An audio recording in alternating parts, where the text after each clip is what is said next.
Riot have just announced a new Singleton Deck format and Gauntlet mode, and it's getting an upgrade. You're now allowed 3 regions in your deck. In this video, I'll look at my suggestions for good tri-region Singleton decks. I will look at one aggro deck, one midrange deck, and one control deck to suit all playstyles. This video has been done in collaboration with Bomber TV, so a massive shout out to him. As a general rule of thumb, each deck will contain 40 unique cards. No 2 cards are allowed to be the same.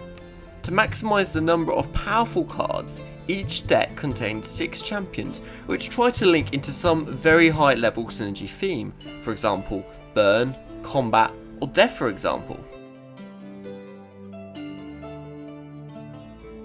First up is the Aggro tri-region Singleton deck.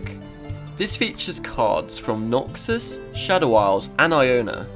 It actually has the most followers out of all the decks today, with a grand total of 22 different followers. This deck is also the most budget out of the 3 decks, with a total of 19 commons. So Shadow Isles has a lot of themes going on, and in this deck we're focused on the ephemeral keyword and the last breath mechanics. Both of these themes do amazingly well on their own, but often the Shadow Isles ephemeral theme is combined with Iona, so this is an obvious region combo. This tri-region deck takes it one stage further, as it also combines the general aggressive nature of cards associated with Noxus. This leaves you with a super aggressive deck that will be aiming to close that game as soon as possible. Iona aims to give you a head start, putting the pressure on early thanks to cards like Green Galley Duo or Zed. Additionally, it gives you access to the best utility cards in the game through cards like Deny against board wipes or Will of Iona against big units, basically making your opponent skip a turn. Shadow Isles is present in all stages of the game, both in early game with cards like Bark Beast and Hapless Aristocat to fight board dominance from the start, whilst also providing late game bombs such as Hecarim or Callista.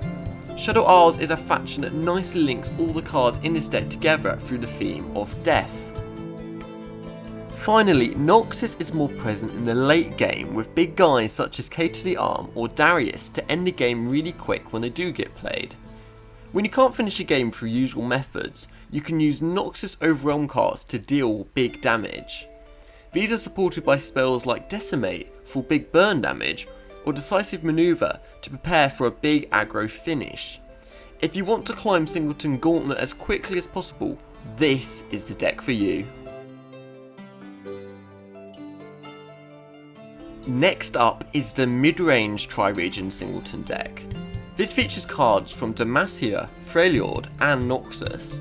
It also has a high number of followers with 21 in total, fitting in line with the follower combat theme midrange decks typically have.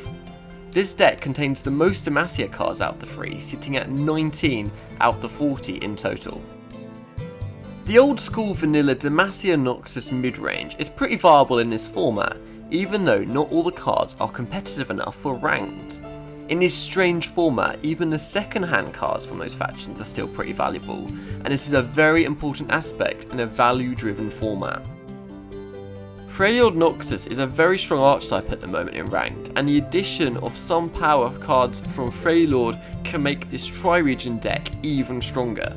Basically, you can see this as a hybrid version of the Frostbite midrange deck currently dominating the meta, with some Demacian cards to substitute the missing cards needed in this restriction of the format. Or stronger version of the Singleton Demacia Noxus, which is already the best deck in the previous Singleton format. All regions are contributing something in terms of value in this deck. To finish off talking about this deck, I want to talk about the champion choices. Ashe and Garen are generating insane value in the mid game, whilst Darius and Tryndamere are there to finish off the game with that amazing kind of pressure they can put on through Overwhelm.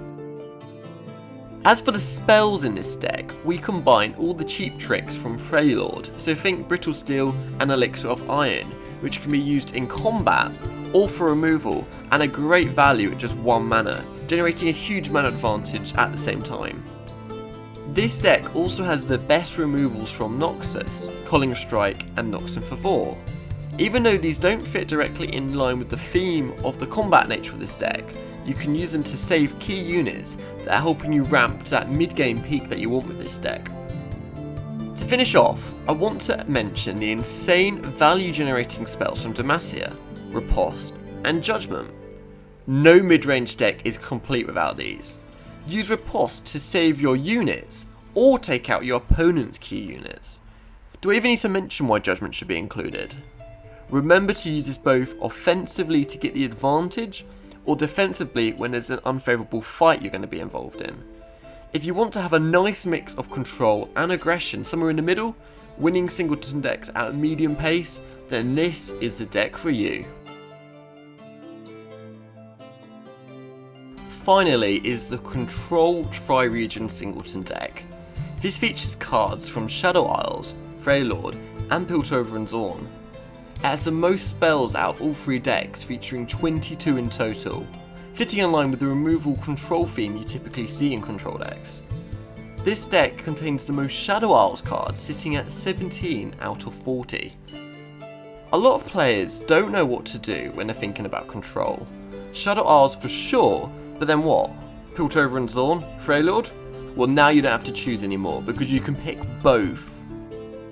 This is an insane control deck, having the best board wipes, Avalanche and Runeterra, while also having the best single target removals, Thermogenic Beam and Vengeance. Use all these spells to keep control of the game and reach your late game peak. There are also many other spells, such as the burn spells including Mystic Shot and Static Shot, which can be used in almost every situation. Once you have controlled the board till late game, you can then win the game, and this deck has plenty of different options to win. Anivia, Tryndamere, Commander Ledros, or War Mother's Call are all effectively win conditions with this deck. Overall, this is probably the best of the three decks proposed, but it requires a little bit more skill than the previous ones, and actually can be quite slow, but then again, it's a very solid deck. If you don't mind longer games, then this is the deck for you. These decks were put together by Bomber TV. He's a Masters tier player, and I highly suggest checking him out, as he's going to cover some of these decks in greater detail on his channel. There's even a high chance he's going to be using these decks himself in Singleton, so watch out for him. So please check out his channel and see these decks in action. I would love to know what you think the best deck is for Tri-Region Singleton, so please leave it in the comment sections, as I love hearing what you guys think.